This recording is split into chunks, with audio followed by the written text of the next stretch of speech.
This week on the Third Impact Anime Podcast, Never Trust a Man with a Purple Rose.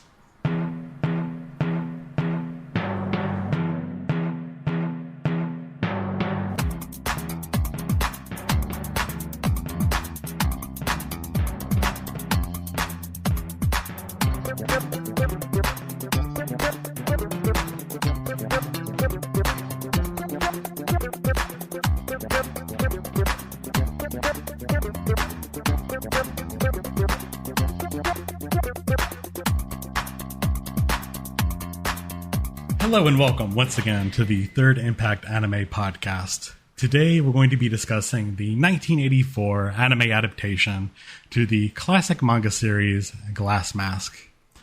I am back on the podcast once again, Tobias, your grizzled old teacher, and I'm joined today by our podcast very own Stage Storm, Bill. Hello. I've been learning a lot of method acting from Daniel Day-Lewis. He's been helping me. I've been wrapping myself, blinding myself, putting binds on my legs so that way I can learn what it's really like in the way of acting. And we've also have a special guest here today, a returning champion from the mean streets of the OSMCast. It's Basil time. Because acting is no hobby or fun, just like podcasting. Acting is serious business, as we've learned through Glass Mask. What a wild ride this series has been. I've kind of heard about this over the years, but wasn't really expecting this to be as crazy as it turned out to be. So I guess kind of to start us off here, I wanted to ask you guys how you first become aware of Glass Mask. This is not something that's really been as prolific in the West as some of the older stuff, like Fist of the North Star, for instance. You know, how did we come to learn of this? Bill, what was your first experience with Glass Mask? Well, I would have to think Rose of Versailles. So I heard about Rose of Versailles, started watching that classic anime series, and said, this is really cool. What other series of that vein are out there? And names like Dear Brother got brought up, and Glass Mask came about. And Glass Mask is licensed by Sentai Filmworks, and Sentai, thanks to their fantastic sales, I was able to get the Blu-ray of this for a very good price, and said, it's not that expensive, let's give it a shot. So I wanted to just kind of explore more of the classic anime shoujo space. For sure, absolutely. And once again, got to hand it to High Dive and Sentai for not only having a streaming service, but having one that focuses on sort of older stuff and a lot of stuff that's been forgotten in the seasonally rush of new series. What about yourself, Basil? How did you first come to learn of the Glass Mask? So I think I found out about Glass Mask around 2008, because what I started watching at the time was the anime Skip Beat. Have either of you all watched Skip Beat? I've heard of it. I have not. Well, if you like to watch an anime about how crazy it can be to act in things, watch Skip Beat or read Skip Beat, because oh man, does it cover very similar story beats, similar plot threads as Glass Mask, where now it's powered by the wonderful burning heart of revenge, where it's about Koyoko, who is this just random, not random, but like a girl who works at her parents' inn and does odd jobs and things, but, she had a boyfriend who then she discovered who was an actor who was cheating on her, and so she got so mad, she decided she was going to become a badass actress and become a more popular actor than him so that she can show him up. And so that's why she gets into acting. But a lot of the similar things of dealing with production companies and competition for roles and what happens when you're in an audition and other people don't like you and they want to screw you over. All that's very similar storyline beats. Like, it's very good, very choice. But I was really enjoying watching this. Like, what are other things like it? And that's when I heard, did my Googlings and things, and that's when Glass Mask first came up, Then I forgot about it until much later when my friend Drew from the Akiba Renditions podcast, you need to update Drew. I was staying in his house, and he had recently got the Blu-ray for the Sentai release of Glass Mask 1984. I went, oh, right, Glass Mask. I remember reading about this. I really should watch it. And so I ordered it. And I also think when we were talking to Jess, one of the con chairs for MomoCon, and for some reason, Glass Mask, she was like, oh man, Glass Mask is awesome. If you haven't watched it, you should totally watch Glass Mask. Especially the 1984 version. I was like, okay. So between like Drew and Jess was really the people that pushed me to like, no, I need to.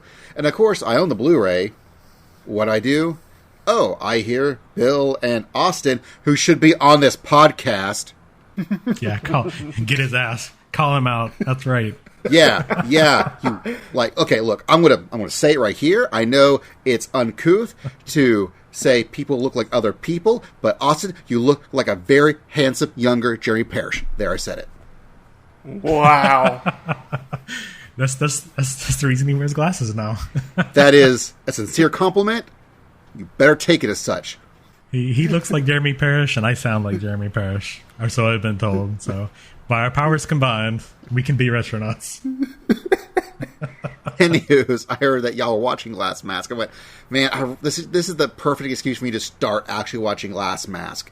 So I loaded up on High Dive because I'm too lazy to go find my disc.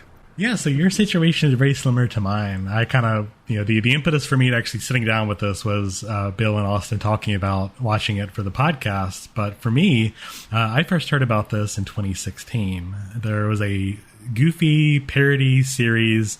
It's one of those 5-minute series that were so popular last decade. It seems to have kind of gone away for the most part. But the series was Glass Mask Year 3 Class D, which you took some of the main characters from this series, you put them in a high school with little chibi CG characters, and they're involved in high school situations that are parodies of the passionate scenes from the series itself. Really wasn't notable all that much, but there were enough people talking about it back in 2016 as it was being streamed on Crunchyroll that I first was introduced to this, and enough people were talking about how Glass Mask, the original, was so great and amazing, and for something that I had never even heard of, it just kind of stuck in the back of my mind for the past few years until this moment. One of the things I've always wanted to watch, hearing about the main character and her relationship with this, her teacher, Tsukikage Sensei, that kind of stuck out with me as one of those things I probably should watch and be aware of to really talk about classic anime going forward. Little side tangent. It's kind of funny that you found it through their kind of chibi parody one, because I think Fist of the North Star also did one called Fist of the North Star DDD. So I think it was airing about the same time as this, wasn't it? I think so. I kind of like that idea of just let's do like a little kind of chibi comedy thing, and that'll get people introduced into said franchise. We should have more of those. Yeah, for sure. And you got to think that those series are probably made for the Japanese audience that are aware of Glass Mask and the popular culture. I can't recall if it was a thing I saw or a thing one of you guys linked, but it was an advertisement, a video for, I think it was an alcohol, a wine or something that used the Glass Mask characters. And I just thought at that moment that, surely these characters are iconic in the same way that we would recognize Disney characters, for instance, or even, now Marvel characters in such a way that it's just, we don't have that over here. People are not really aware of this particular series. And one of the things that sort of permeates our consciousness by being spread by other particular niche fans. My only introduction to this was through people talking about it on Twitter, the 2016 parody series. So to have that interest proliferated by that 6 years later, kind of fascinating, I think. Yeah, and man, short series never ever really get their due because they're little short, like 5-minute. They're sort of designed to fit in between programming blocks in Japanese television, where they actually, for whatever reason, how long their TV shows and other things are, they'll be just 3 or 4 minutes here and there that they need to fill. And I guess they've already filled their allotment of commercials, and so they'll commission these short, anime things just to fill in those spots. In short, everyone go watch TQ right now. It's great. That's right, in short. Got him. All right. Well, before we break into the main discussion here, I'm going to steal a segment from Basil himself here. Let's do a very quick moment of awesome. It's a moment of awesome. Those of you not aware, moment of awesome is just a little segment. Let's just do like a one quick. What have you been watching, playing, participating in recently that you want to shout out on the podcast? All right. Well, I'm going to give you two. I want to surprise you. I'm going to give you two because I've got one for you and one for Bill. For Bill, this is actually a promo for an episode of the Taiku podcast that, for knowing how well Corey plans things actually out in advance, like he's already into releasing episodes next year that he's already has recorded this year. But we are recording episode on Hajime no Ippo. Yep. Nice. At some point next month, I believe. And I think Bill is right along with me. For me, rewatching it for the first time, because I watched it way back when. But I think Bill is really watching it now. And so I really want just Bill's initial thoughts on Hajime no Ippo. Just that I'm really enjoying it. As you and Tobias know, I love a long series. And I said, I need to find another super long series to watch. I know, Hajime no Ippo, because that's been kind of a sports series I've heard about. It has a kind of a very strong fan base, and so I decided to check it out. And what I really enjoy about it is just kind of the growth of where Ippo starts and how he keeps evolving through the series, and also just how they do a really good job with the boxing sequences, and you feel the impact of all of the hits and all of the kind of quick movement that they have to do with their feet in a traditional boxing match. And so I think those two elements of Ippo I've really enjoyed and will be excited to talk about very soon. Another aside, Bill, if you're not watching Dragon Quest Adventure of Dai, you need to be watching Dragon Quest Adventure of Dai. Wait till after Ippo's over, because you still got a ton of episodes left to watch. We've won a good long show. Watch yourselves in Dragon Quest Dai. Tobias. Hello. Let's talk about Super Smartphone. Super Smartphone, yeah. Over the past month or two, I've been trying to make use of my my Shonen Jump digital subscription. So, I burned through a lot of Spy Family, but last weekend I went through a bunch of the newer stuff that is pretty recent.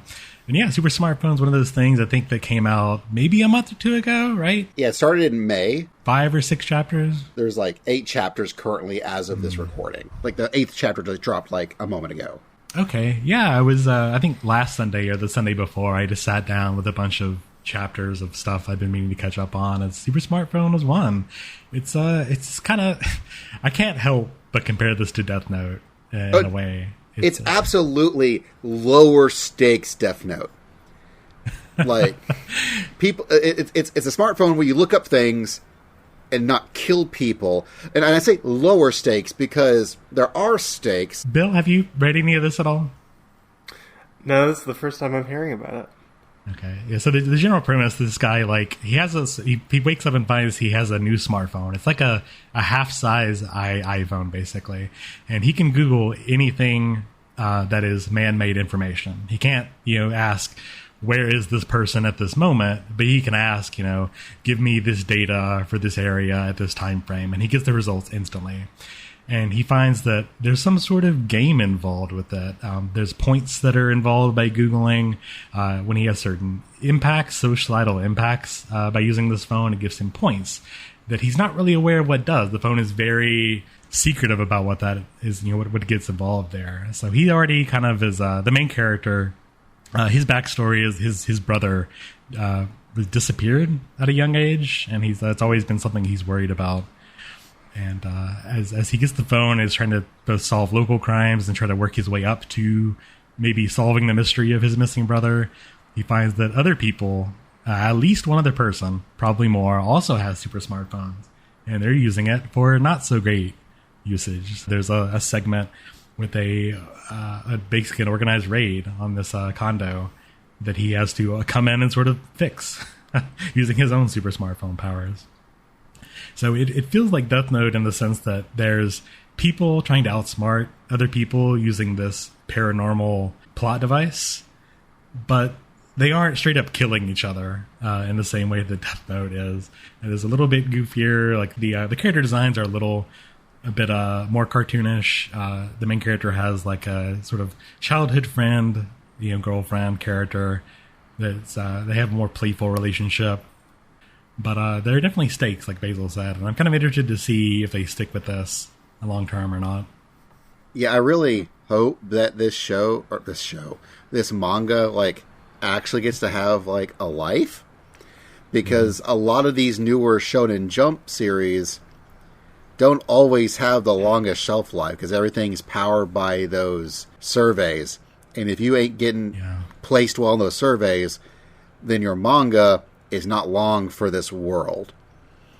I think another manga, the Rakugo manga that's been really, really good lately, everyone's so scared that they're going to just shove like an ending to it and then be done out of nowhere.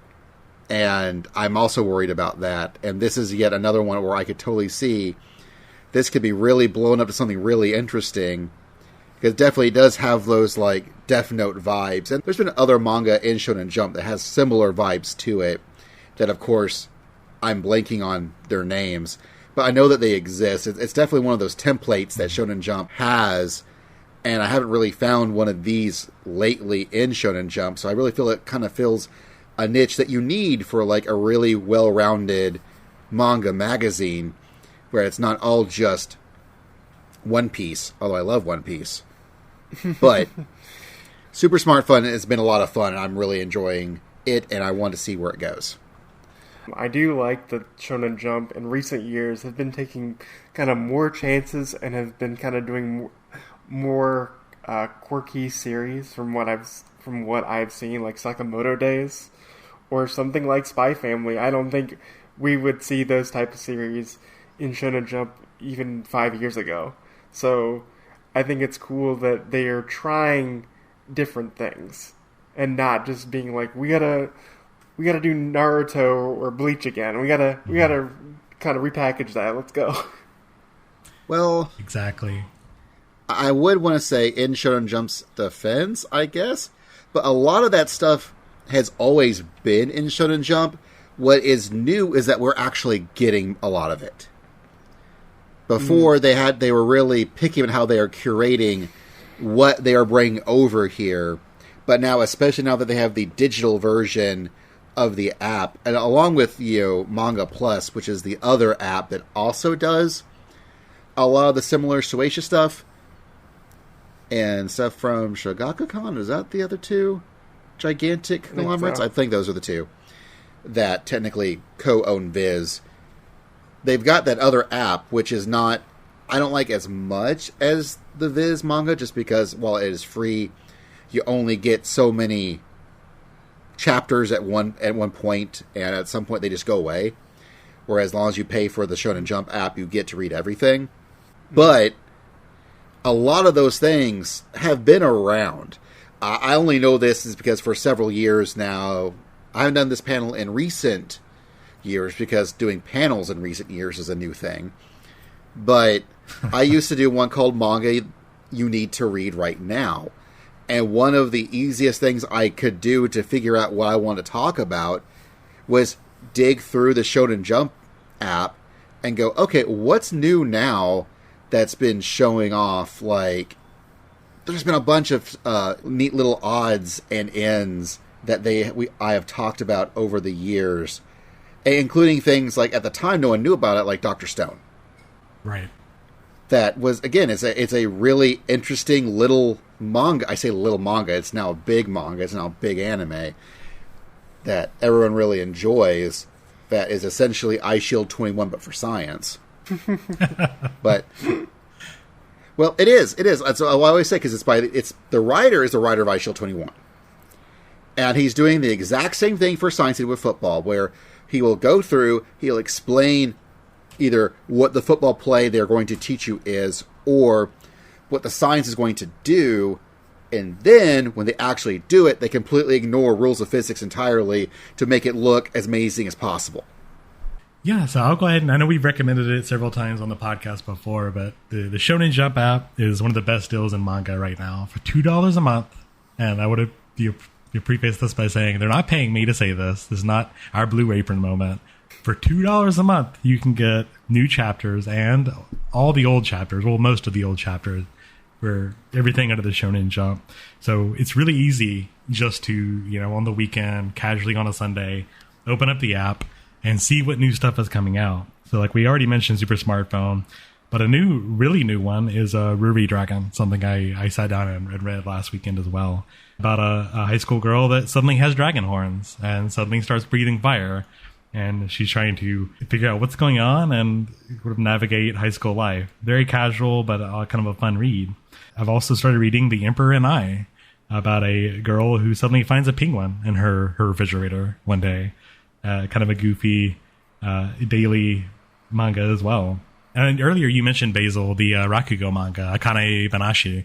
Likewise, I do kind of worry about that a bit. It's not as over the top as some of the more traditional shonen titles, but it is kind of a nice look at Rakugo and using teenage characters rather than adult characters like the Showa Rakugo Shinjo series from last decade.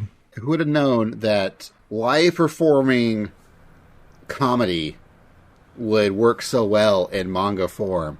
But it does, because it covers really good comedic stories. And because it's still, essentially dialogue acted out, it's really easy to, have characters act really, in exaggerated forms, and you've got all the text right there, but you can just sort of explain what the storyline beats are without actually having to go through it all. It's very good. I'm really enjoyed the Showa Rakugo Shinju. I'm really enjoying this new one, because you also get to tell sort of stories around the people who are performing the Rakugo besides just the Rakugo themselves. Exactly. And it works out really, really well. Completely agree. So as far as my moment of awesome, let's do two quick ones here. The first one I know that only Basil and I would care about. I just recently beat Final Fantasy XIV Stormblood. Yeah, you did. Not of the patches, of the other stuff, just the main story itself. It was great. Stormblood's the one expansion that I feel like people don't talk about as much compared to the others. So I had my expectations low going in, which I felt worked because I enjoyed it a lot more than I would have. I think I would have otherwise. So a lot of fun. Still love that video game. Chef's kiss, amazing. But as far as anime is concerned, I've been sort of catching up on the stuff I missed of the pandemic.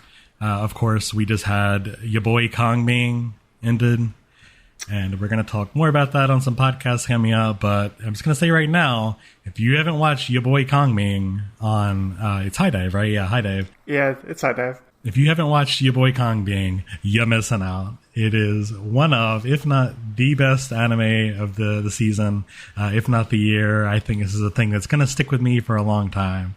I think A1 Pictures is sort of the primary studio behind this, based on a manga from a few years back. It's great. It's about this tactician, this general from the Romance of the Three Kingdoms stories, Kongming. He gets reverse isekai'd into the modern era and discovers the party clubbing scene in Tokyo, Japan, where he meets an up-and-coming singer, Eiko, and pledges himself to use his tactical prowess to make her the new star of the scene. And he does so. It's a show where it's funny to see the way he uses his tactics to do this, his marketing, and to sort of help her rise up. But also to see the way he inspires both Eiko and some of the other characters. I think Bill's pointed this out before as well, but there seems to be a banner year for rap battles in anime. And your boy Kongming is certainly a part of that for sure. Please go watch this show. We'll talk about it a lot more in the future, but just right now, please go watch it.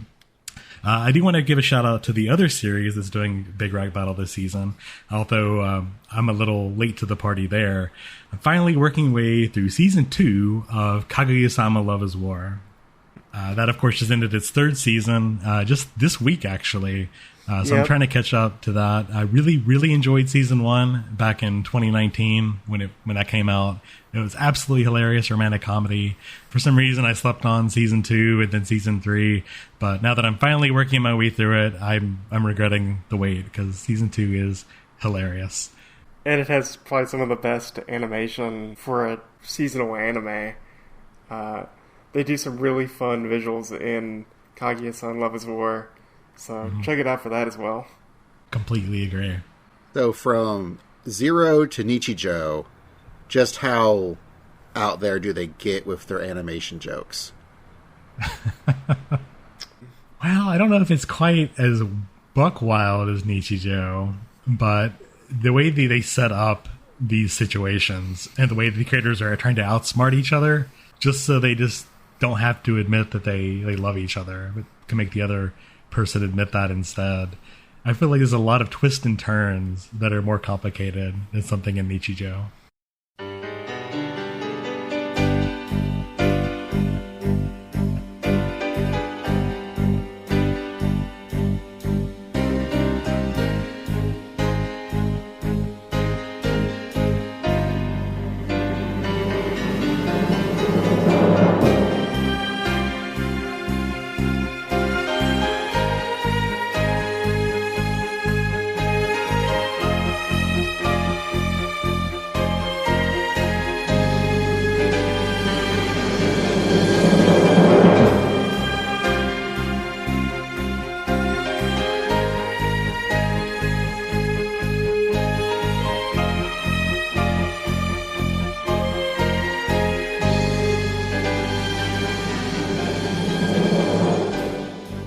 Right, so the topic of today's discussion, Glass Mask. First of all, we're going to talk about sort of the background and the production staff as we usually do, but I feel like there's a lot more of interest here than usual. Usually we just kind of go over these names and these people, and we kind of put some plot threads together. But with something as classic, as vintage as Glass Mask is, I was actually really interested to find how much connective tissue there is to the rest of the industry. So Basil, why don't you go ahead and give us a rundown, just a general background of both the manga and the anime series. Yeah, so the manga was created by Suzue Miyuchi, who has a Twitter account, by the way, or at least someone that runs a Twitter account for them. It is a popular soldier series. It's been around since 1976 with 49 volumes. However, it's been on hiatus since 2012, and we've never gotten a release in the United States. They've done different stage plays. There's been a live-action TV series. They've gotten at least 3 different anime adaptations. The one we're talking about is from 1984 by Aiken.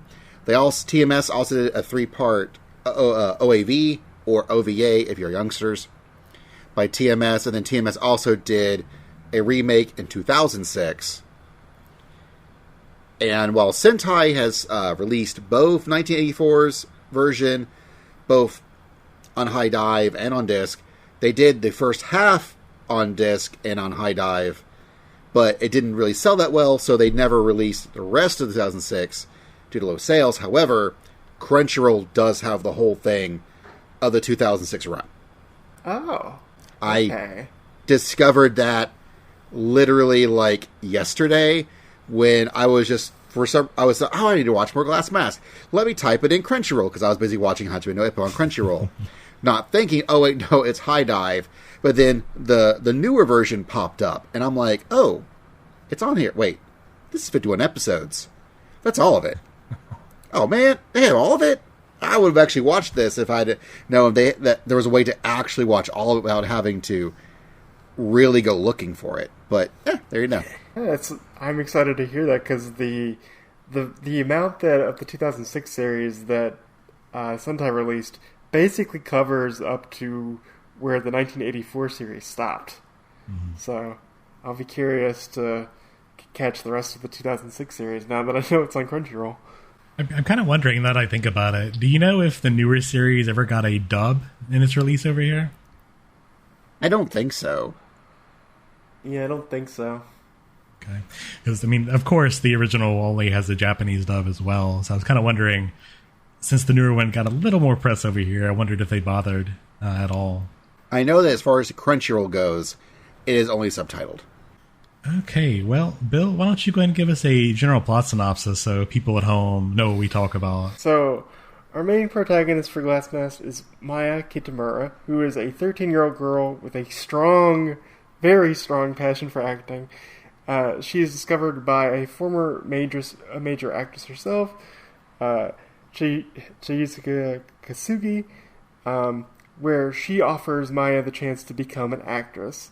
But Maya quickly learns that becoming an actress is more than a pretty face, as she has to go through many trials and tribulations of becoming an actor, dealing with the demanding schedule, and dealing with the rival theater group of Taito, with the established star of Ayumi Kimiwara, who's kind of the pretty blonde, blue-eyed rival to Maya.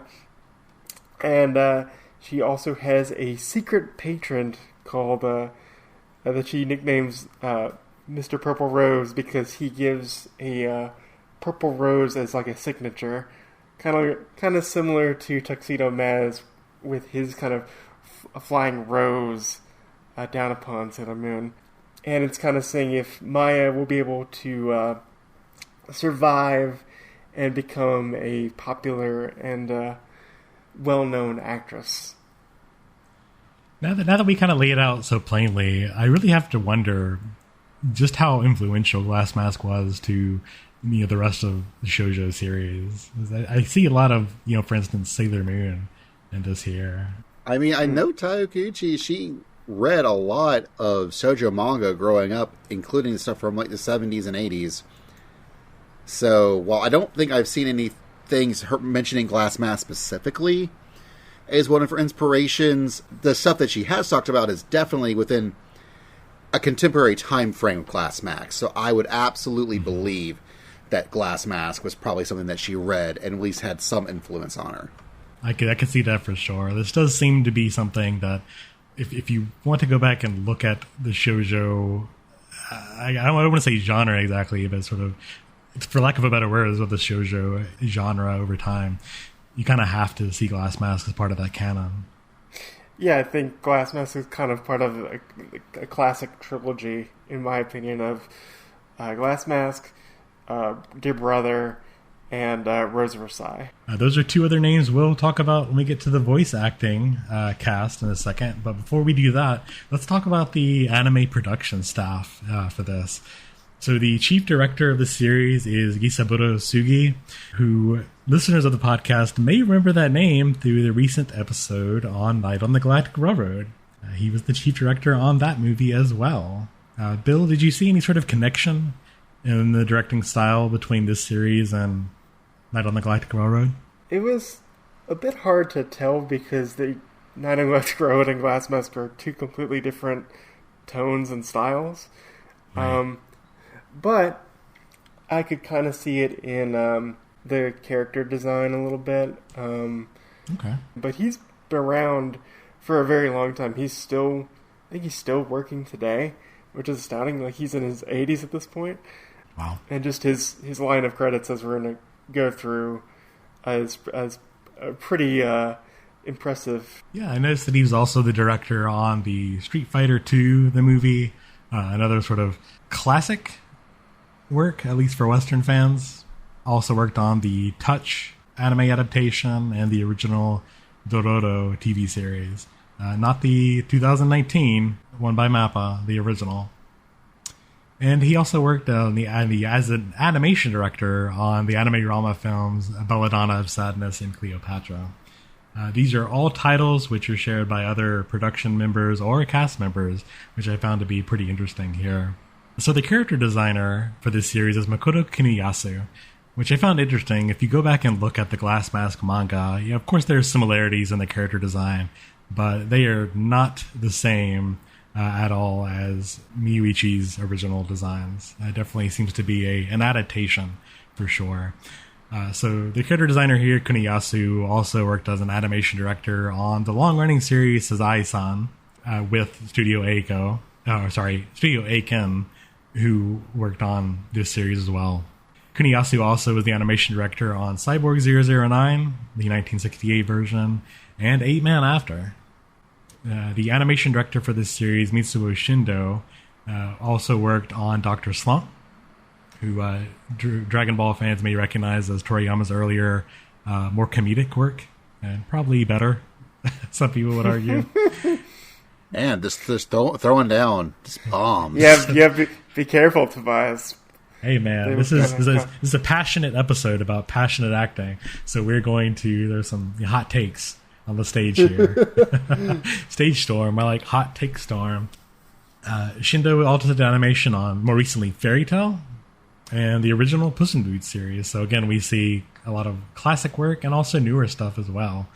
I also found it interesting that Shindo did animation work as key animator on the more recent, totally Japanese animation, Scooby-Doo on Zombie Island. Hell yeah. Get it. Nice. There's some good spooky images in that movie. Like, it's Mr. Beeman, the real estate agent. Mr. Beeman? Yeah, he was printing millions of counterfeit dollars in the basement with his printing press. What we originally thought was mold was really green ink. See? And I would have gotten away with it too if it wasn't for that big dog and you meddling kids. Alright, so the music was done by Kazuo Otani, who had a number of roles I noticed. Bill, I saw you mention here they did music for Cat's Eye in particular. Which I thought was kind of an interesting comparison to Glass Mask. It makes perfect sense because Cat's Eye kind of music motif is very much in the vein of city pop, which was very popular at the time. Yeah. And the city pop, kind of very bubblegum pop Japanese music. And we'll get into it later, but Glass Mask's opening is also a very good city pop-esque song. So it makes sense that he would also do work for this and Cat's Eye, because they kind of come from the same era. Exactly. So like I mentioned earlier, the main animation studio working on this was Aiken, who is still doing work today, mostly on the most long-running animation of the world, Sazai-san. And we have a couple other studios that were pretty new at the time, but are still in business today. So if you've heard of Kyoto Animation, would eventually go on to do stuff like Haruhi Suzumiya, and then more recently stuff like A Silent Voice. Long-running studio. Back in the day, they mostly were doing backgrounds and painting, which they did for Glass Mask. KyoAni, a very popular name now, was doing background work back in 1984. You got to start somewhere, Tobias. Yeah, you certainly do. All right, let's go ahead and move on to the cast here. And this is where things get really interesting. Usually I kind of read over these names like, all right, here's what they've done, here's where you may recognize them from. But then I started making connections. And then I started realizing that these people are still doing stuff, really wild stuff, even more recently. So the main character, Maya, is voiced by Masako Katsuki, who, you look at her ANN encyclopedia page, you have to scroll and scroll and scroll to get through everything. She's got stuff from older works and newer stuff. So she was Dunan in the original Appleseed OVAs. She was Aya in Dear Brother, which Bill mentioned earlier. More recently, she voiced Tsunade, the fifth Hokage, in Naruto, which I feel like most people our age would probably recognize her from. She was Charlotte Smoothie in One Piece, for you One Piece nerds out there. And I thought it interesting looking at her page. She actually has a number of pornographic roles under her name as well. It's not really something you see credited a lot, at least in my experience. So if you're familiar with the almost memetic series Cool Devices, she was 2 roles in that series. And I thought it was interesting that she played Ayumi's mother, Udako, in the 2005-2006 adaptation of Glass Mask. So if you remember in the end of the series when they do the Helen Keller stuff, how they had the adult doctor that takes care of Helen, the original voice of Maya played that same role in the later one. I just kind of love that acknowledgement of legacy of, you're too old to play your original role, but we still think you're important, so we're going to put you in the remake. Yeah, I think that's just a great acknowledgement of legacy there. That's cool. Oh, absolutely. I love it. I love it when they do that. They bring people back for later either sequels or versions. It's great. The only role it would have been better, potentially, I mean, that's pretty good, but if they could have also gotten her as Tsuikage, her teacher, would have also been pretty excellent. Ooh. But what we also didn't mention was that she is also the voice actress for the original role of Sailor Neptune in Sailor Moon. Oh, okay. Yeah, I kind of skimmed over her, but like I said, let's go to her page, and there's something you've seen. I don't want Sully to kill you. She's... I'm just looking out for you. Here. Sailor Moon will come up here in a second, but before we get into that, the role of Ayumi Himekawa, her rival character, is voiced by Minori Matsushima, and she has more, I found more older roles rather than modern stuff, but she was Jim in Animal Treasure Island, which is, of course, was one of the first things that Miyazaki sort of known for, worked on. So again, very, very vintage, very classic. She was Sayaka in Mazinger Z. She was the young version of Chirin in the totally for children Ringing Bell. Very excellent movie. The younger you can have your children watch it, the better. All those Sanrio children's movies are just like, how is this for children? they're so scary at times. Like if you watch something like Unico, it's just like, wow, that's really scary for a children's movie. Hey, now remember, Attack on Titan's meant for 12-year-olds. That is true. All right, so. And I kind of want to point out when I mentioned Animal Treasure Island there is that a lot of these roles we'll see were people that were in that sort of original Nippon animation studio involved in the original sort of proto Ghibli works, which again just shows how much these people have come over time. All right, next it's Tsukikage Sensei, her teacher. A very iconic role is voiced by Taiko Nakanishi. She was Kelly and Emma, a Victorian romance. She was also in Ringing Bell as Shiren's mother. She was the Doom Tree in Sailor Moon R. So there you go. There's your Sailor Moon shout out. And likewise, she was in several of the World Masterpiece Theater anime series, including Pollyanna, Little Women, and Dog of Flanders. All right, next up, and this is where things kind of get interesting here with the male roles, I feel like. So, Maya's love interest, Yu Sakura Koji, is voiced by Yuji Mitsuya.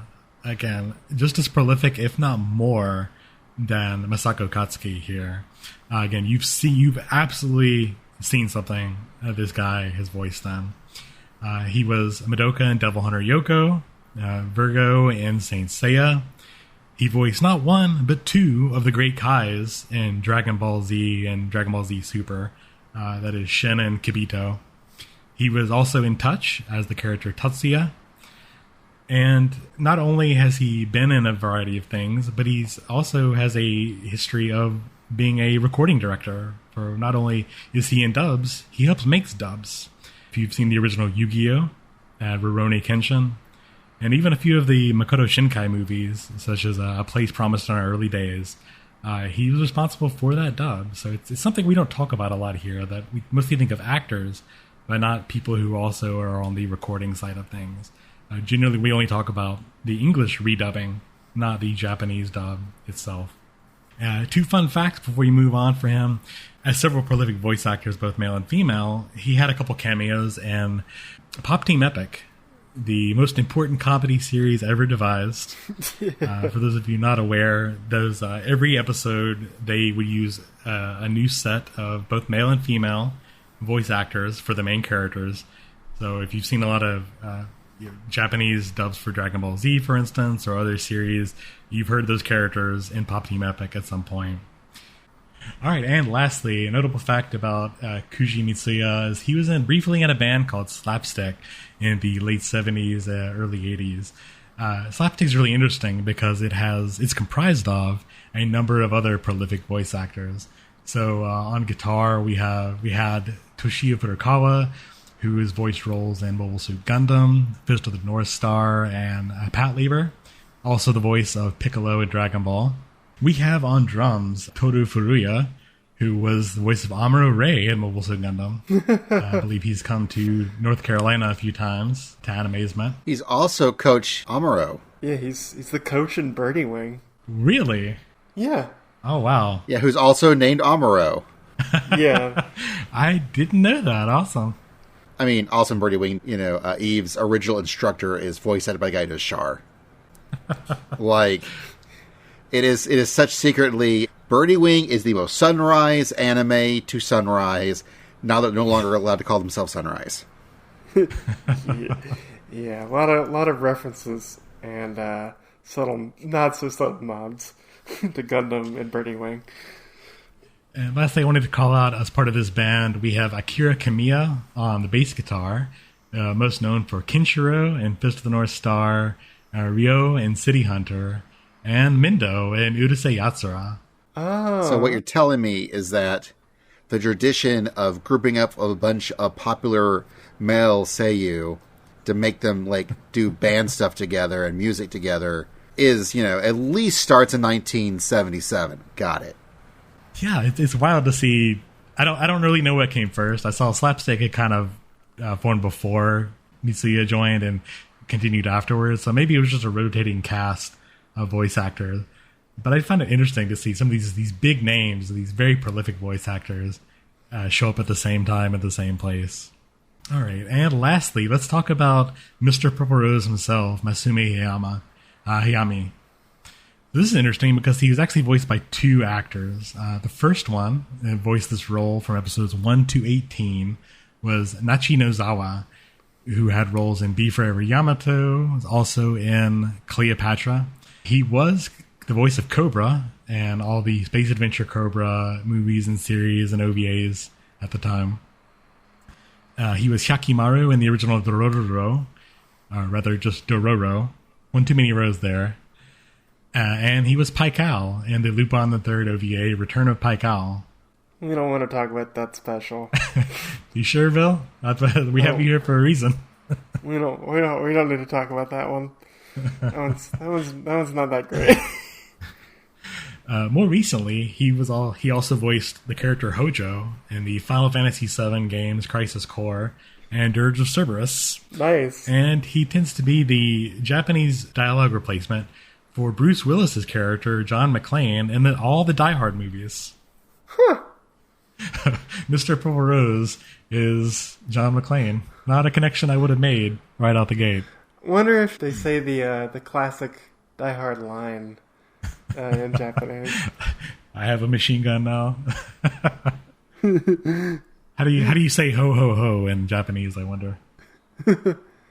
And at last but certainly not least, the last 4 episodes of the series, the voice of Hayami was Katsuji Mori, who was Joe 009 in the original 1968 Cyborg 009 series. He was Kendi Eagle in Gatchaman. Later, he would be Wolfgang Mittermeier in Legend of the Galactic Heroes. He was nice. Garmazabi in Gundam, Maximilian Robespierre in The Rose of Versailles, and also in Sailor Moon as Nephrite. So, a bunch of big roles by these same people in this one series. To sort of cap him off here, he was also the original voice of the main character, Go Mifune, from the Japanese series Mach Go Go Go, which you would recognize over here as Speed Racer. So he was the original Speed Racer, on top of being Garma and Gundam and Wolfgang and Legend of Galactic Heroes. Like, how many roles can this guy take? I swear to God.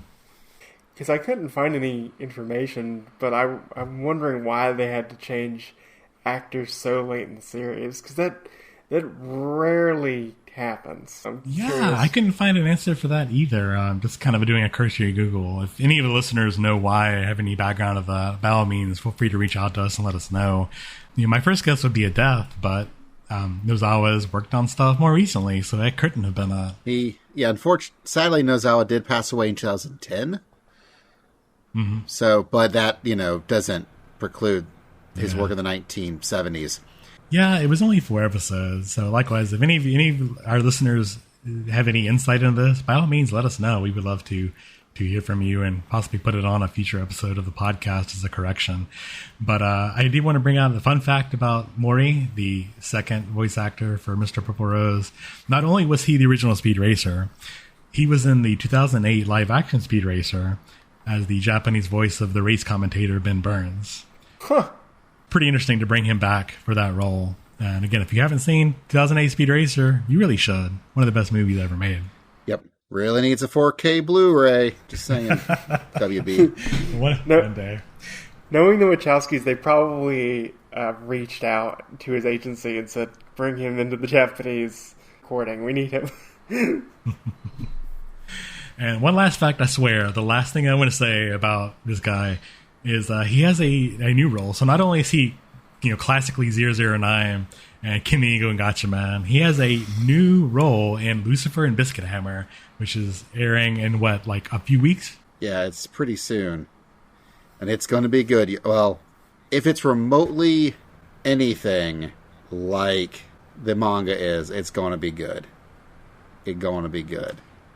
Mm-hmm. That's a name I've heard for, I don't know, about 10 years now, Lucifer and Biscuit Hammer. So I'm looking forward to see if it lives up to the hype.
So, I'd like to know from each of you, Tobias and Basil, kind of what each of you enjoyed about Glass Mask. I think for me, I loved the kind of the soap opera-ness of the plot and the characters' reaction to things. Because I loved kind of the hyper-dramatics of everything is life and death, and oh no, what did this person and their slight movement, what does this mean? Oh no! And I always enjoy kind of the over-the-top soap opera plot lines. And that's kind of one aspect of Glass Mask that I really enjoyed. Yeah, so, going into this, I didn't think I would really enjoy it as much, and maybe that was why I hesitated for so long to watch Glass Mask, was I'm not a theater kid myself. I don't particularly care to hear about acting. Not to say I hate it or anything, but it just really wasn't my bag. But what really drew me in and forced me to keep watching this was just the intensity which they cover these, like the method acting that Maya goes into. Whatever you want to call it. From the very first episode, they're talking about, imagine the bird in the bird cage and letting the bird go. Imagine, act as if you had just fallen out of your chair and you're on the ground. Imagine what it would be like if you were a doll, and that sort of intense situations which the main character is put into and has to go through it is really what got me to keep watching the series. It's wild.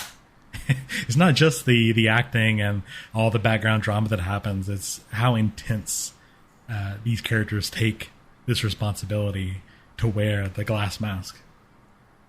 I think the creators of Birdie Wing definitely had to watch Glass Mask when they were younger, because damn, does this anime go for it.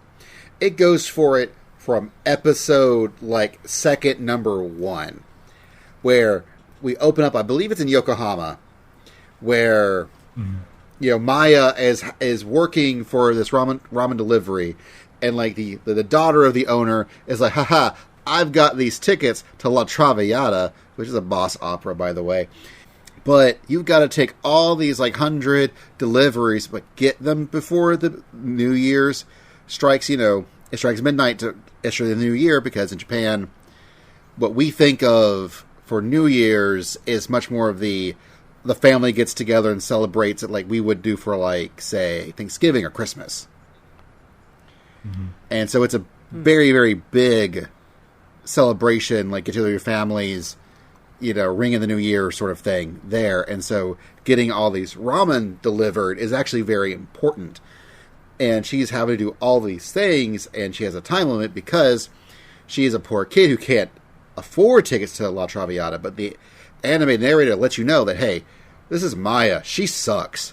She's not pretty. She's not anything remotely worth anything, except she is just crazy for that whole acting thing. And so she, from minute 1, we're there watching her deliver all these ramens, and she comes in right as midnight hits, goes, all right, I did it. And so she goes to the park where the other daughter is. She's like, did it. I want my ticket. You promised. And angry daughter's like, man, you suck. I was going to take my boyfriend because it was going to be a good date, so we could ignore the opera and just make out. That's a bad thing. You go to opera, you watch the freaking opera. Anyways, she decides to go meh. She throws the tickets into the ocean. Maya's like, no way. And so she goes diving into the water head first to get these tickets. She goes to it, and she actually stays in her seat after it was all over, so that, teacher lady was like, oh shoot, she's still in here. I bet she's a mark for my insano ability to teach acting really badly, but yet really well. Also, you're forgetting, she doesn't have a bike. She's doing runs to all these deliveries. Yeah. And that takes up so much more time. And it's not just it's just around the neighborhood. It's very far away, so she's probably running constantly to keep up, to stay on time. No, yeah, this is something that's probably actually physically impossible to do, but it's an anime, so it's gonna happen. I feel like going into this, I was worried that, we see this a lot when it talks about anime, about engaging in creative hobbies where the character sings or acts or makes something, and what they do isn't actually amazing as portrayed to us, the viewer, but we're told in the plot how amazing they are, and we just have to believe it. But in Glass Mask, we see the intense stuff that she has to go through, and it's not just our random protagonist just happens to be, she's not hand-waved as a good actress. We see her make these impossible ramen deliveries because of her intense passion for acting. We later see her do these crazy situations and pretty much be put through torture. We see the things that she goes through that I think really makes Glass Mask work in a way that I was not expecting. Look, we mentioned earlier where Maya is watching the scene of the other actress lady where she was having to pantomime the watching a bird and putting the bird back into the cage. We didn't mention that Maya can't afford actual acting school because that costs lots of money. So she just finds some random crates in front of a window, and she gets on these crates to watch. And while she's watching, it keeps cutting to the crate's like being all rickety and about to fall at any second. And so you're kind of expecting, okay, at the key moment, when they need her to fall, the crates are going to come apart and she's going to fall. No. Actually, she gets attacked by random wild dogs who I guess has roamed the streets of Yokohama looking for girls on crates to attack. The natural predator, the natural order of the food chain. Yeah, like she's like one of the girls from K-On! Or something. I don't know. And and they attack her, and suddenly, Mr. Purple Rose and other romantic lead guy had to go fend the dogs off, and it's actually one of the dogs or something leaves a splatter of blood on Purple Rose's shirt, and they're like, "Oh shoot, you got blood." He's like, "Nah, it's fine. It looks like a purple rose." And that's where you get the name of Mr. Purple Rose, and his idea of Purple Rose is because of blood splatter from his dog fight, saving Maya from these random wild dogs.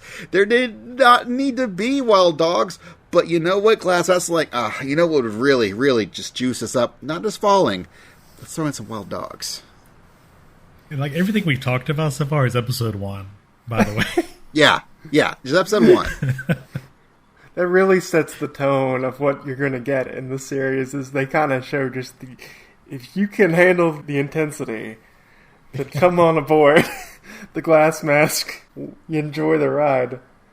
I don't know how well it communicates the actual feeling of acting so much as that if you're a theater kid, this is what's going on in your brain while you're trying to get your acting done. Yeah, just the over-analyzing and overthinking that's going on through each of your movements. They do that a lot, either on the stage or dealing with the kind of the rival theater organization, I think Taito, which is where Mr. Purple Rose resides. He's like a producer there, and where the other romantic lead is. And they do some really underhanded things.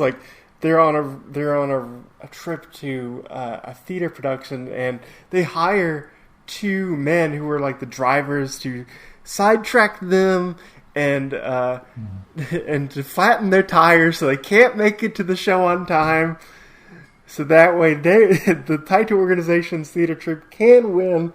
And I'm just this is very soap opera over the top, which is it's such a joy. And then just all the interactions between Maya and Mr. Purple Rose in person, because she doesn't know he's Mr. Purple Rose. And just kind of she's always combative or defensive towards him. But he's always kind of a patron secretly in the background, just because of just he admires her sheer intensity and veracity she puts into her acting. So I'm wondering, as someone who really never really did theater in high school or whatnot, I've been led to believe you guys have had that experiences. Do you remember having to stand on crates as you learn acting? Do you remember having to fix a truck just to perform? Not to that extent. The closest kind of realistic thing is when she's on the stage and has to make kind of changes if something goes wrong, or if she has to play it a different way to appeal to the audience. That's common to what an actor has to do, so I could relate to that. But no, I've never had to deal with killer dogs potentially harming me, or having to stay in a shed in the dead of winter to feel the truth of acting as Maya has to go through. Or stay completely blind, so that way I can truly understand what Helen Keller went through, so that way I could play her in The Miracle Worker. Okay, so admittedly, when I was younger in my teens, myself, actually along with Kevin from the OSMCast, we were part of a local opera theater. It was a community theater sort of thing. So, sure, I helped build sets and helped figure out how to rig the lighting and doing a lot of things. And so some of the other things, for example, oh no, part of our set's gone missing. How do we figure out, or something broke? badly the day before the next performance, or it's only hours away, but the thing that we need for the backdrop no longer exists. How can we jury-rig something that'll still look halfway decent before the lights go up and you've got to perform? That stuff I've done. Admittedly, I have not had to learn how to be a doll, so therefore I strap myself with bamboo to restrict my movements. What I feel will be a really good example of what I was trying to say earlier was that, let's take the Fast and Furious franchise, for example. Two of the leading actors throughout many of it. Hold up. Are you really comparing the Fast and the Furious to Glass Mask? Is that happening now? Yes. So, two of the actors who are now feuded and aren't acting with each other anymore is, of course, Vin Diesel and The Rock. And I really feel that if you were to show them Glass Mask, The Rock would be like, man, this is kind of out there. Whereas I guarantee you Vin Diesel's like, yes, absolutely, this is it. This is real. This is real, it's 100%. This is what's going on in my brain all the time when I'm trying to get people to do the acting that I want for the magnum opus that is my movies. I just guarantee you, he watches Glass Mask, he's like, this is my jam. I 100% believe that would be the case. The Glass Mask is family, Basil. Yes. Like, I don't know if Vin Diesel could actually make it as the Crimson Goddess. I don't know if he's not quite there yet. I bet he wishes he was. I bet he thinks he is. I don't know if he is quite yet. By the way, the Crimson Goddess is our teacher, Tsugi Kage. That's her role that was gifted to her by the playwright of it. And only she is allowed to portray the role of the Crimson Goddess in this play. And apparently this has rights to who gets to play that role. She was given the copyrights by the playwright because she was so amazing in the role of the Crimson Goddess that she bestowed the copyright of the play to her. And this is like the one piece. Yeah, basically, yes. This, where both Maya and my brain is blinking on her rival, Ayumi. That is what they both want to play. They want to both be the Crimson Goddess. And the Crimson Goddess is a role that you have to understand acting in its totality, in its fullness. You have to understand all aspects of drama and action and theater and acting to really, really encompass. You must understand acting to the most fibrous fiber, the DNA, the cells that build up our bodies of our being with acting. For you to be able to even begin to comprehend the enormous responsibility it is to portray the role of the Crimson Goddess. And just like One Piece, we never see the Crimson Goddess play. We're not given flashbacks to it. We're not given a hint of what the play's about. We just hear it's the most amazing play that the rival theater troupe, the Taito organization, wants. They must have the rights to the Crimson Goddess, and that's why they're so antagonistic towards Maya and her teacher and her troupe. Which is funny because, of course, her teacher, Tsugi Kage, she's the only one that can, if she dies, the play dies with her, apparently. So they've got to get someone to be the inheritor of her will, as it were. Not only, like, copyright-wise, but also, like, her heart and who she believes can play this role. That's also why she puts Maya through hell and back multiple times, in multiple occasions, is to give her the proper training. Yeah, she's a taskmaster. Like, in the beginning episodes when she joins the school, when Maya joins the school, Maya gets letters from her mother as, like, forms of correspondence, and the teacher is like, give me those letters, and burns them in a fire, and just like, this will stifle her acting. This is not productive. She can never communicate with her family ever again, basically. She must devote her entire energy into acting. Maya's mom just thinks that she is so busy that she just hasn't time to respond, Whereas Maya doesn't realize that her mom's been trying to talk to her for, like, ever. And never knows about it. But I do want to ask y'all, I think there's someone right now in existence today that is appropriate candidate to be the Crimson Goddess. Do y'all have one? I mean, you mentioned Vin Diesel earlier. I feel like the only person, again, acting's not really in my bag. I don't want to say this is definitely but I couldn't not think of Nick Cage the entire time. That's right. That's right. Mr. Nicolas Cage can absolutely be the Crimson Goddess. Just absolutely 100%. I know, I would like to counterpoint. Christopher Walken could also be the Crimson Goddess, because he's a chameleon. He can do any type of role. He can do serious, he can do comedic, he can do action, because I think he was in the Boondock Saints, like back in the 90s. I don't remember. But he can do everything. So I think Nick Cage versus Christopher Walken for the Crimson Goddess. I would pay for that pay-per-view. I'm hearing Nick Cage is Maya. We're hearing Walken is Ayume. Yeah. And Vin Diesel is Mr. Purple Rose. I think one of the actors they cut off halfway through the series is definitely Jared Leto. Like, he sees our main characters and he like falls out of theater almost immediately. He wants to be that, but always falls short of that goal. No, he is clearly one of those actors who's like, I am going to do something bad to you.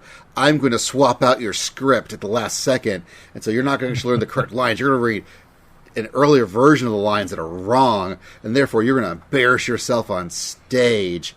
And I'm going to win. Only, oh no, they're really good at their acting job. So they actually win anyways and I lose. No. I can't wait to watch The Glass Morbius. No. I will say, just we talk about intensity, that it's not just our main cast that are intense about acting. It's also the audience that watches them. Like, in one episode, Maya gets a minor role as a kind of a wounded patient that has trouble with her legs, and she method acts them to the point where the director is like, "Who is that? We need to focus on her. Get the camera on her." When she's not even the main star of the movie. Or when the other romantic lead at Taito sees Maya in a romantic role, she thinks, oh, well, because they have such good chemistry on stage, they have to be dating. I've lost my chances to be with Maya. And I just went, no, that's acting. You're an actor. Shouldn't you recognize that? Even like the actor is like, oh man, maybe I should dump my girlfriend for Maya. And then later on, he's like, hey Maya. And she's like, what? That was a good job. It's funny you mention that, because the show addresses it as the stage storm, and halfway through she gets like a part-time gig that she gets let go from because she's too good at acting. And I feel like that's something that it gets brought up, is that not only do you need to be the main character and so good at acting, you need to be able to work with your entire troupe, your entire team, to be part of a larger production. Yeah, I think they refer to it as vandalism on stage. But Tobias and Basil, because she has such a presence, like, what could she have done to dampen and to be more cooperative with the troupe? Like, she's just doing what she's told as an actor. So I don't know how she could dampen her stage presence. Like, some people just have that. Yeah, and I think part of that is, what I found interesting is, like I mentioned earlier, I was kind of wary of a show that just portrayed the main character just being good just because she's good. And there are times where, like the stage storm, where she just happens to be so good, it feels almost like a preternatural ability.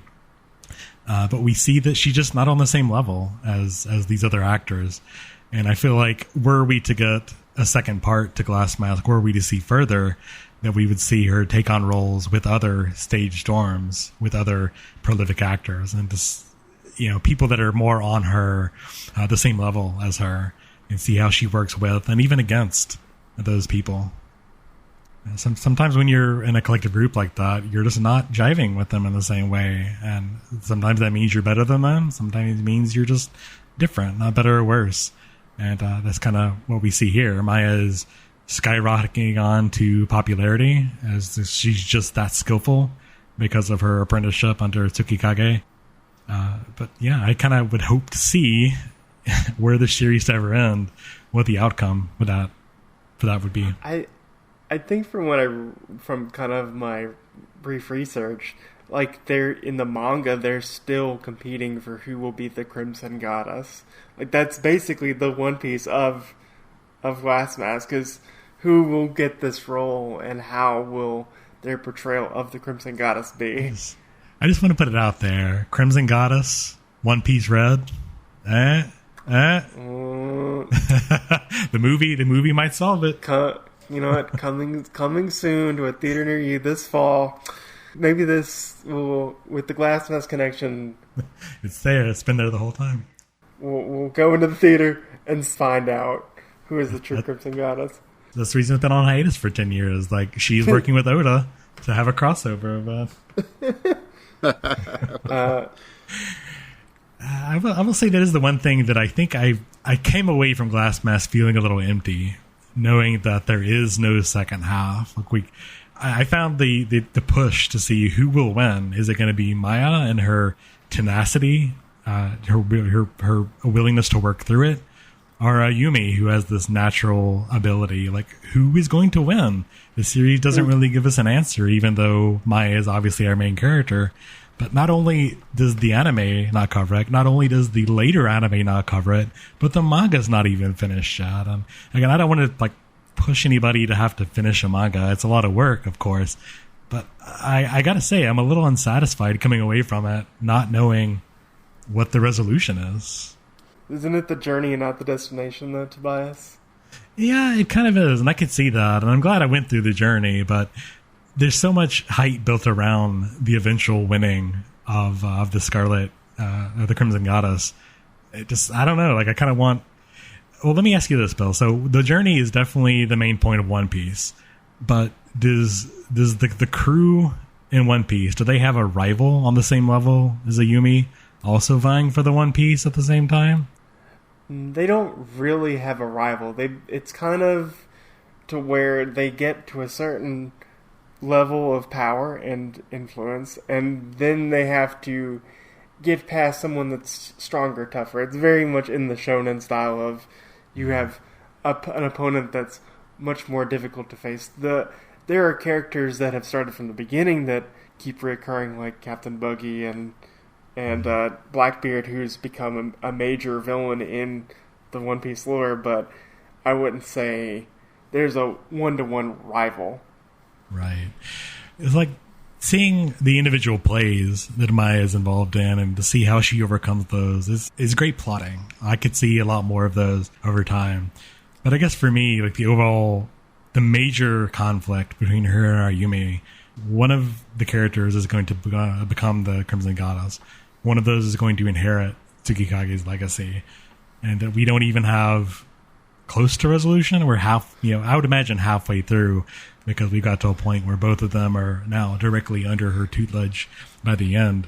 Well, I think what I like too is just between the rivals, it's just the author did a really good job of just I'm gonna do stark contrasts between the two of them, where Maya's kind of lower status, kind of coming from a working class family and trying to get up the ranks, whereas Ayumi comes from a acting dynasty, and she kind of had an in as becoming an actress, and also she has more refined features with the blue eyes, the blonde hair, which is something that's very coveted in as we've seen in Japanese media, in manga and anime. Right. It's a trope in and of itself.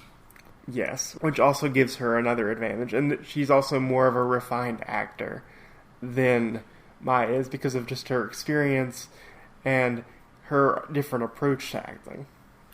Yeah, it's a trope we see used in a lot of manga and anime. The idea of rival characters, one of which has a natural, innate talent and usually more classically trained, and one that is more a newcomer, up and coming, that is working through hardworking guts. It's a thing we see, in Gunbuster, for instance, these juxtaposition of the hardworking guts character versus the more traditional, innate, talented character. I mean, hell, it's something we mentioned Naruto earlier. That's like the main rivalry in Naruto. And it's something we see constantly through these series. So it's really just seen here in the same light. Or like, for example, Ippo and Miyata, who, as far as I know, never actually get their fight. Even now. So what you're saying is the true resolution for Glass Mask is Maya and Ayumi slugging it out in the ring. Basil. So I'm sorry, this is a tangent, Tobias, but they still haven't had their fight yet. As far as I know, I'm referring to the manga here too, they have not had their fight. Where their big rivalry comes from, spoilers for Ippo, a practice match. But they've never actually had a real match against each other. Well, I'll have to talk to you about this off air, because I don't want to go into tangent town. But, I'm just saying that Ippo is continuing a long-standing tradition of never actually getting to your ending.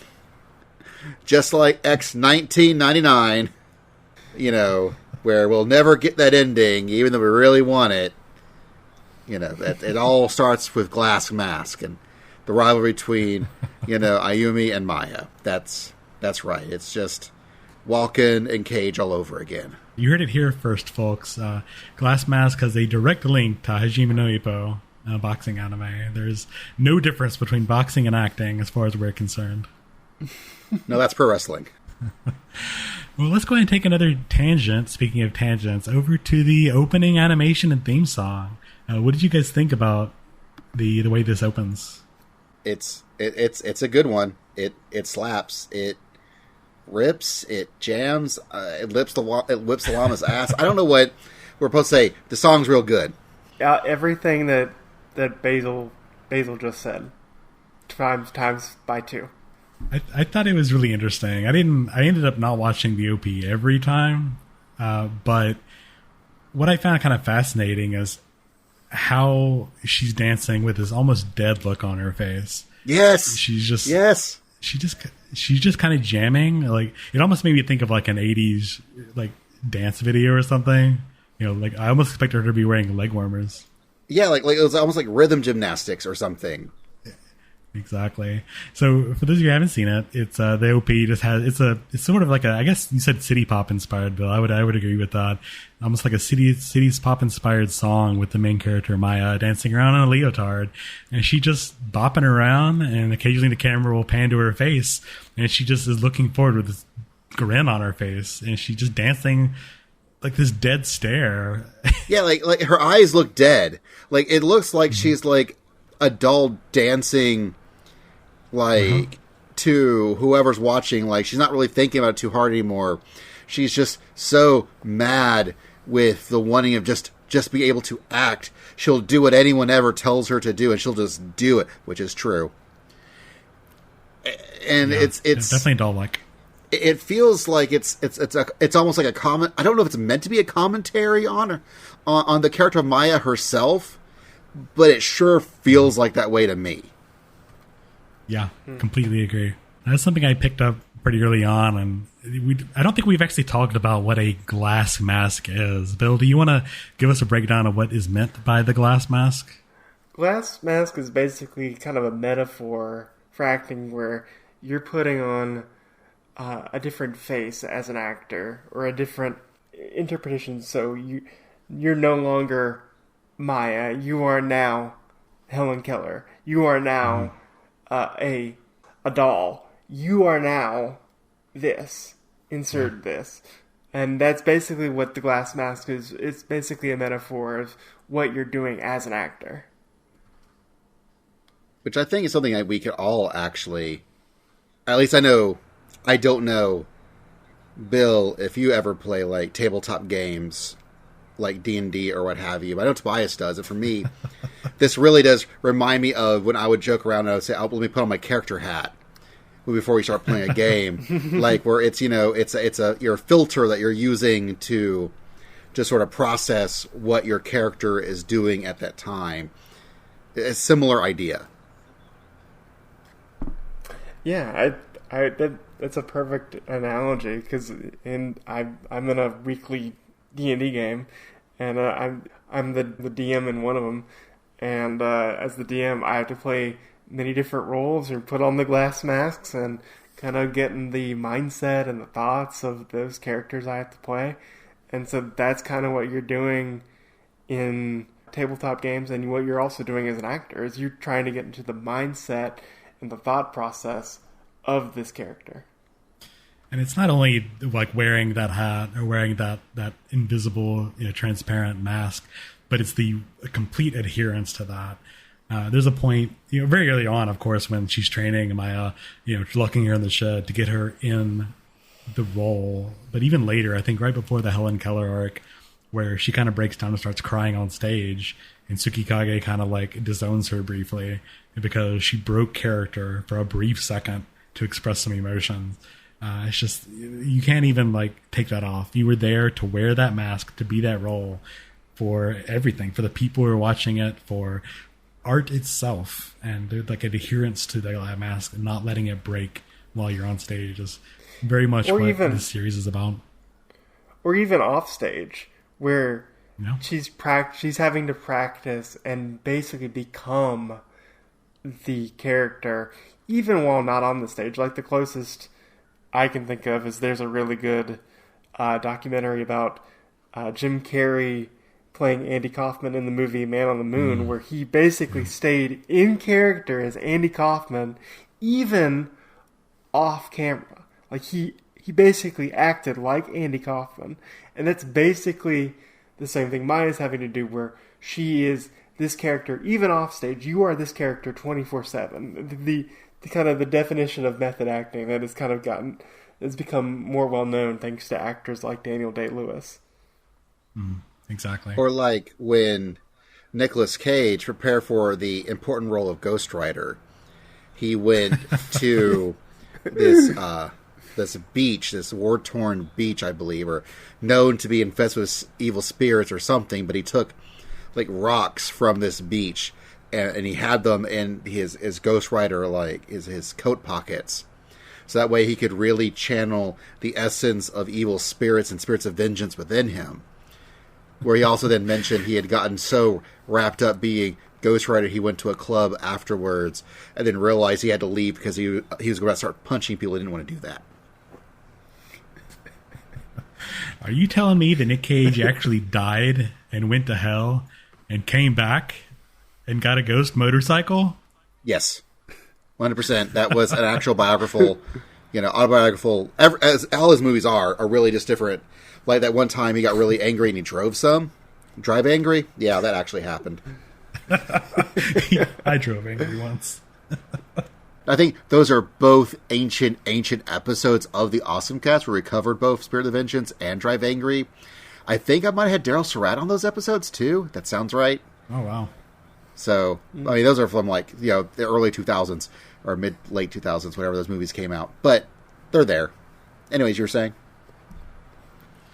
Yeah, so do we have any sort of other thoughts about the series as a whole? If we have time, I really want to talk about the relationship between Maya and Mr. Purple Rose. Yeah, we have all the time in the world, so yeah, let's talk about the age gap there. Because when Austin and I were watching this, which he should be on this episode. Austin. Yeah. But as we were watching the series, we kept feeling like this. We felt very kind of, as it progressed, we felt kind of uncomfortable about this relationship because of the age gap. Because she starts off as 13, and Mr. Purple Rose is kind of framed as in his early 20s, or at the earliest, like in his late teens. So I'm somewhere. I swear it was like I read somewhere it was like an 11-year difference. Yeah, where it's kind of just it's a weird relationship where he is being kind of supportive in that he'll send like the purple roses to her dressing room, or here I'm going to give you the summer home that you can go stay in to practice your method acting, or how he'll keep showing up to a lot of her performances, either at the theater or in a movie theater. and just kind of the weird, where even he says, I think at one point, it's just like, I don't know if I should be doing this. No, you shouldn't be, but you're the pocketbook that makes it all able to happen, so I guess you're stuck with it, guy. Ignoring your awesome, super cool, like, secretary lady who clearly has the hots for you and would be a much better fit for you, both in age difference and probably as a person. Yeah, and so when Austin and I were watching, we were just kind of confounded. We just couldn't put our finger on what this relationship was.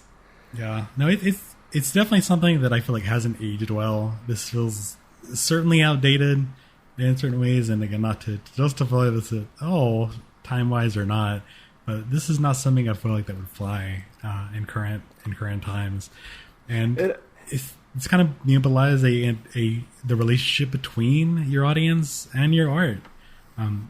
Maya needs someone to appreciate what she's doing, even though she's doing it for acting's sake. Seeing the purple roses every gig she has certainly encourages her, knowing that she has fans out there, and that's what patrons do. Patrons of the art, they love these works, they are inspired by them. That's what art kind of is. But it does hurt a point where appreciating the art or appreciating the person, and that's the line that Mr. Purple Rose skirts: is he falling in love with her as a woman or her as an artist? And yeah, that's a fine line. I don't feel like the series really answers in an adequate way, maybe. Yeah. Well, we also don't get the ending, so who knows how it actually turns out, but at least for what we do have, he's only spending vast sums of money on her, but doing it completely anonymously, except for as his persona as the Mr. Purple Rose. So there is that. But no, I understand, as, occasionally someone's like, oh man, it sounds like you need a burger and a concrete from Culver's. Here, buddy, let me make sure you can podcast about that. Look, having a patron who will just randomly be nice to you out of nowhere is pretty nice, I just gotta say. I don't know how to get purple roses, Basil, so I don't expect them anytime soon. It also doesn't help that time progresses in Glass Mask. It doesn't just take place in like a month or 6 months. It takes place over at least a couple years, and Maya's character design never changes. Mm-hmm. Like, she still looks like she's 13 years old, even though near the end I think she's grown up by at least 2 to 4 years. So the character design doesn't change. That might be because of budgetary constraints and of time constraints of the show, but that was also something that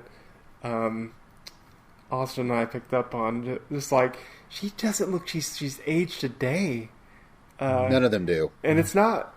Yeah, and you could kind of get away with it if you're older, like in your 30s or 40s, or even your 20s. But you would think there would be some sort of character design change as she gets older, but that doesn't come to pass. I feel like that as the story would progress, we could see that conflict in Purple Rose's heart. Whether, is he doing this just because he loves art? Is he doing it because he's falling in love with this girl? Should he do that?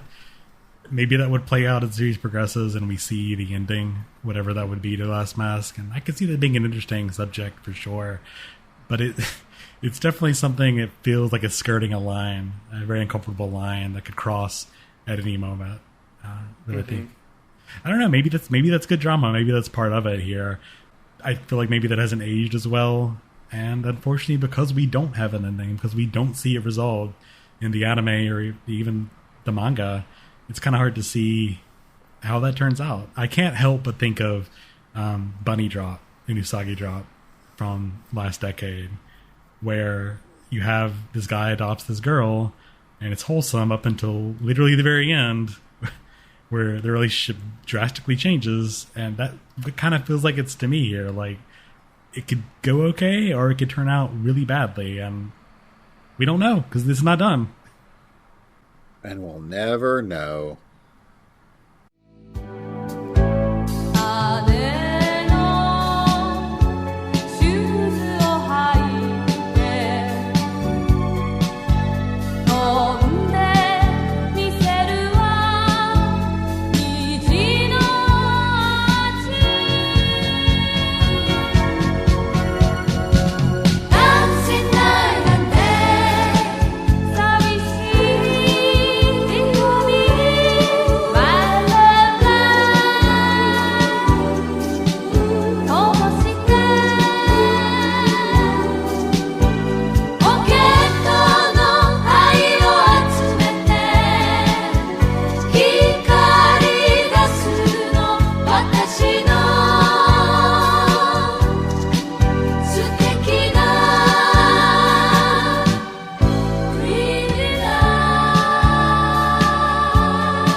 So what are our closing thoughts on Glass Mask? Well, actually, let's do this like we normally do.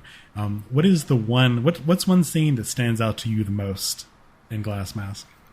Oh man, probably the one where she's working on the movie theater, and you see her just like untying the ropes to her legs, and she's slowly trying to get up these stairs. Where I think she's playing someone with like a crippled leg, and just the people's sheer shock and amazement of her acting at that sequence, with the director just being like, "Point the camera at her! Get the camera! Where's the camera?" And the main star of the movie, who's like a pop idol who basically doesn't want to be there, gets really upset of just like.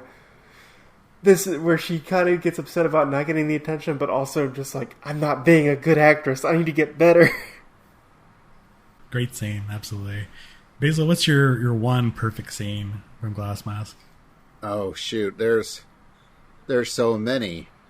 Like there are so many. Like when she's has to pretend that she learned how to be blind, and so Mr. Purple Rose rents out a villa for her to destroy with the staff, a maid and a butler staff.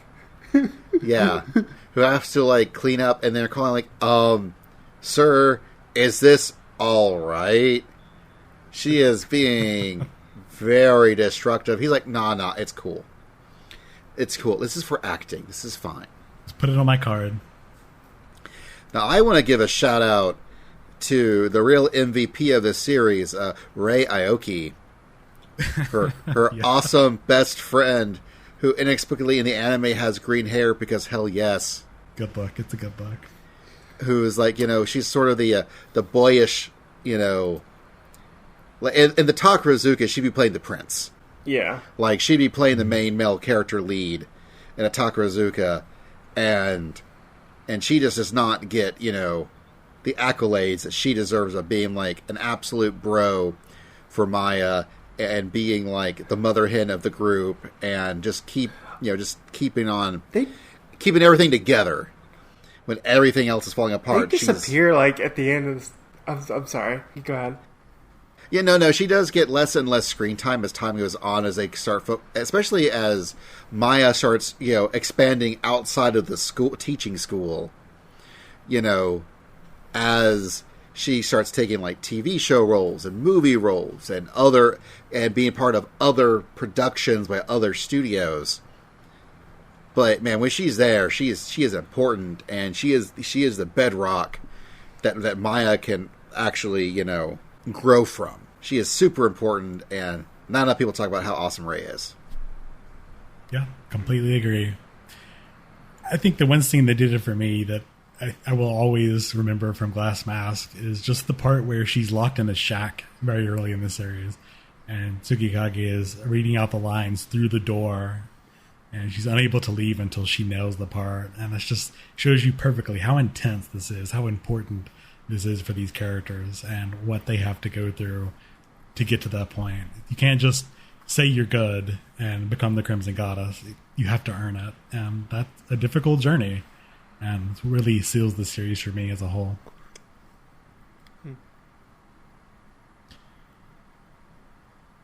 right. Well, we'll go ahead and wrap this up here. Again, great series. Glad you made me watch it, Bill. It's very enjoyable. Yeah, I'm glad you checked it out. I'm really glad we discussed it. It's been a show on my shelf that I've been neglecting, and I'm glad I finally finished it. And again, for those of you at home, you can check this out on High Dive right now, streaming through High Dive, as well as, I'm sorry, you say the disc were available as well? The discs for the 84 Glass Mask are still available. You can usually get it. Always check out Sometime for when they either do their big sales, usually around Christmas or Black Friday, because their prices are really good. So check that out. You can get the series for not a bad price, so you can get it there. And while you are online checking things out, you should go ahead and check us out online as well. So our podcast, Third Impact Anime, all of our information is on our website, thirdimpactanime.com. We have links to our episodes, our written articles. We have links to individual podcasts, as well as our feeds.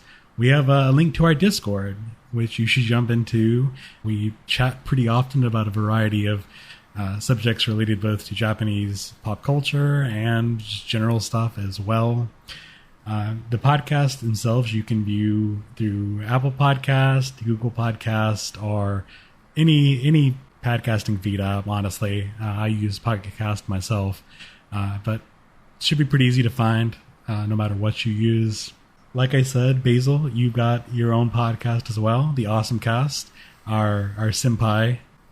All right, yeah. I am part of the OSMCast, your podcast for everything awesome. We try our best to, if not every week, we try at least every other week, or at the very, very least once a month. We talk about anime and video games and all the things you probably like. We recently did an episode. We finally released our episodes on Culver's, the restaurant, which Tobias was one of our guests on. A lot of fun. Love that episode. Yeah, it was a fun time. And I don't know when this episode is coming out. However, the next couple episodes we have planned on the OSMCast docket is our next quote unquote real episode is not Skip Beat. I'm just telling you should watch Skip Beat somehow. Sadly, there was a Kickstarter for Blu-rays for that, but as far as I know, you can't actually buy the Blu-rays. It was just for the Kickstarter, so that kind of sucks. But Skate the Infinity is our next episode. Ah, yes. And we are also going to be starting, we also have a Patreon, and we're going to start releasing Patreon-exclusive episodes. But the first one of this new model is going to be free for everybody on the feed, and it is all about Dick Fight Island. Which, if you're wondering, is it what it says on the tin, you'd be absolutely correct. I've seen a few reviews, heard a few reviews of that, and yeah, it is certainly dicks, it certainly fights, and it's all on an island, for sure. So good times are going to be had. You can find everything at awesomecast.com. You can also find me at itsbasiltime on Twitter, online, wherever. I am also being much more vigilant about actually doing Twitch streams. And if you want to know when I'm actually doing those Twitch streams, again, also at itsbasiltime, check me on Twitter. That's when I usually post updates about that, as well as other inane Twitter posts. Yeah, and Bill, where can people find you on the internet? I'm still on the Twitter at WB Foreman, with 3 9s, where I guess I'll tweet stuff and retweet things. Exciting times on the Bill Twitter account. And likewise, I am also on Twitter at Reverend_Tobias. All right, want to thank you guys for showing up today. A lot of fun recording, and hope to hear from you again.